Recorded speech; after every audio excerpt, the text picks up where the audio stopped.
Hello anime lovers, स्वागत है आपका द एनिमे एक्सप्लेनर्स चैनल पर। और आज हम देखेंगे वन पंच मैन सीजन 3 के एपिसोड नंबर 8 को।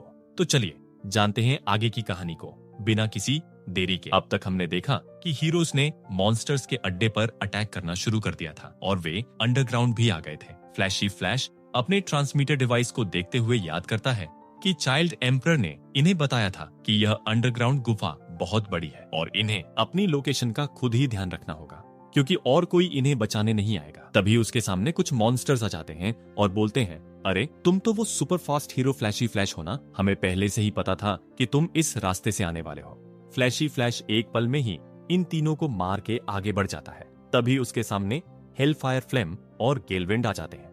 फ्लैश उन्हें भी तुरंत मारने की कोशिश करता है, लेकिन वो दोनों आराम से बच जाते हैं और बोलते हैं, ये तुम्हारी टॉप स्पीड थी क्या? तुम फाइनल 44 हादसे के लिए जिम्मेदार हो ना, इसीलिए हम तुम्हें मारना चाहते हैं। फ्लैश और फ्लेम फिर अपनी तलवारों से फाइट करना शुरू कर देते हैं और विंड भी अपने मकड़ी के जाले से फ्लैश को मारने की कोशिश करता है, लेकिन वो बच जाता है।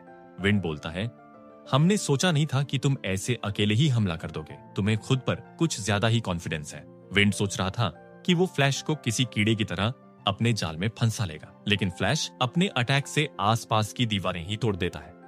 फ्लैश इनसे पूछता है, तुम लोग विलेज से हो क्या और तुमने मुझे मारने के लिए मॉन्स्टर एसोसिएशन ज्वाइन किया है? इसके बाद ये फ्लैशी फ्लैश को एक दूसरे कमरे में लेकर जाते हैं जो काफी बड़ा था।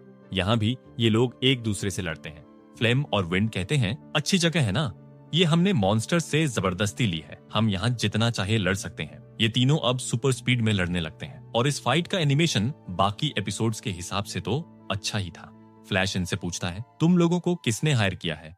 मॉन्स्टर एसोसिएशन का खात्मा करने के बाद मैं उससे मिलने जरूर जाऊंगा। विंड कहता है, उसका नाम है स्किल फिश, जो कि ह्यूमन ट्रैफिकिंग का राजा है। तुम सच में उसकी माफिया आर्मी से लड़ने जाओगे? फ्लैशी फ्लैश बोलता है, नहीं, क्योंकि उसे तो मैं पहले ही मार चुका हूँ। वो मुझे मारने के लिए हिटमैन भेजा करता था। इसलिए विंड बोलता है, drug lord, head heart collector, बुलगिला, फैंटम थीफ, बैंडिट कैप्टन, उनका क्या?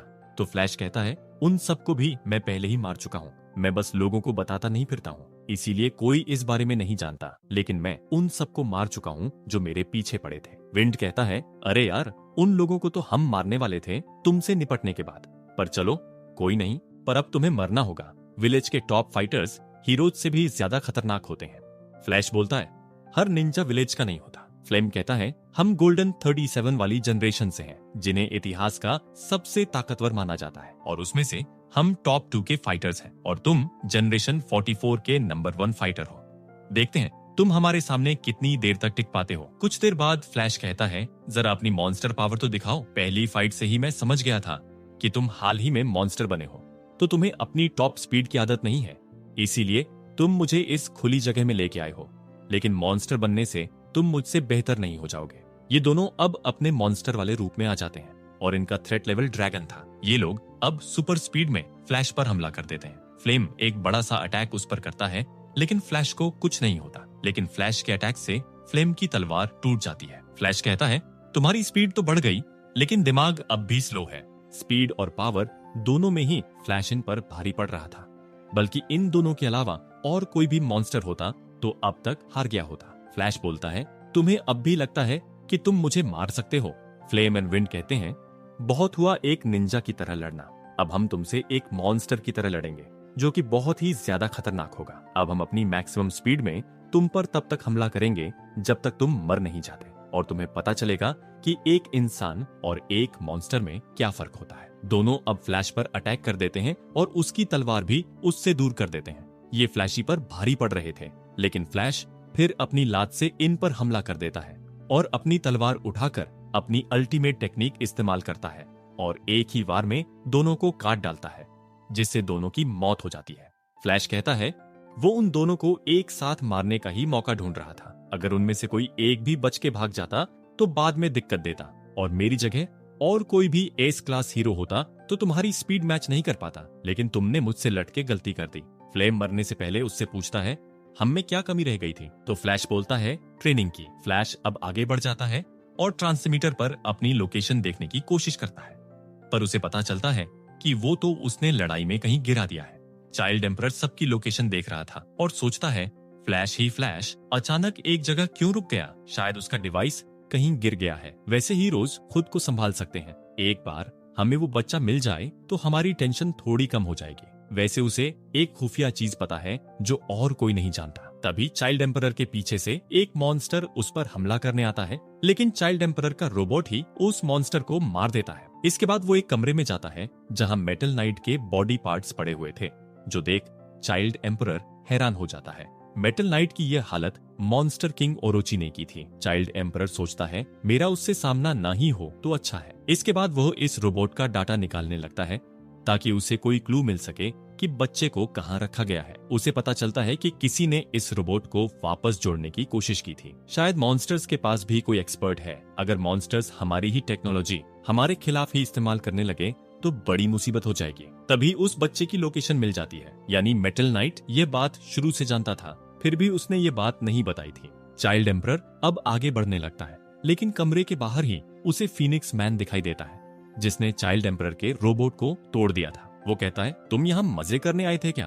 तुम तो बच्चे हो, तुम्हें किसी चीज की चिंता नहीं होगी, लेकिन मैं बच्चों को भी नहीं छोड़ता हूँ। चाइल्ड एम्परर पूछता है तुम लीडर्स में से एक हो क्या? तो फीनिक्स बोलता है मुझे उनके नीचे का मैनेजर समझ लो, पर मेरी इज्जत लीडर्स के जितनी ही है। ये सारी बातें तुम बच्चे को समझ में नहीं आएंगी। तुम एक समझदार बच्चे हो जो एस क्लास हीरो बन के फेमस हो गए, लेकिन तुम्हारा घमंड ही अब तुम्हारे अंत का कारण बनेगा। तुम्हें बड़े लोगों की बात को ज्यादा सीरियसली नहीं लेना चाहिए था। मेरा नाम है फीनिक्स मैन। मैंने ये बर्ड कॉस्ट्यूम पहनी थी और उतार ही नहीं पाया, और कब एक मॉन्स्टर बन गया खुद को भी नहीं पता चला। और जल्द ही मैं मॉन्स्टर किंग ओरोची के जितना पावरफुल हो जाऊंगा। वह अब अपनी चोंच से चाइल्ड एम्परर को मारने जाता है, लेकिन उसके सामने एक शील्ड थे। चाइल्ड एम्परर कहता है तुम बात कर रहे थे, इतनी देर में मैंने इस शील्ड को सेट कर दिया था। ये पन्नी जितनी पतली होती है जिसे आप अपने बैग में भी रख सकते हो। मैंने सोचा था मैं तुम्हें जिंदा अपने साथ ले जाऊंगा, पर तुमने तो मेरा मूड खराब कर दिया। तभी उसके बैग में से कुछ हथियार निकलते हैं जिनसे वह फीनिक्स मैन की बैंड बजा देता है। इधर वेगामा की जेल के बाहर कुछ मॉन्स्टर्स बैठे हुए थे और उसकी जेल के अंदर एक मेंढक उछलते हुए आता है जो कि उसके मुंह से चिपक जाता है। तभी इस कमरे में पॉइजन गैस भर जाती है जिसे सूंघने से सारे मॉन्स्टर्स बेहोश हो जाते हैं और चाइल्ड एम्परर जेल को काटकर वेगामा के पास आ जाता है। वह मेंढक वाला मास्क भी उसी ने भेजा था, पर तभी जेलीफिश यहाँ आके चाइल्ड एम्परर पे हमला कर देता है, लेकिन चाइल्ड अपनी शील्ड से खुद को बचा लेता है। इसके बाद वह अपनी लेजर वाली तलवार से जेलीफिश को काट देता है, लेकिन उसे कोई फर्क नहीं पड़ता। पॉइजन गैस का भी उस पर कोई असर नहीं हुआ था। जेलीफिश बोलता है तुम मेरा कुछ नहीं बिगाड़ सकते।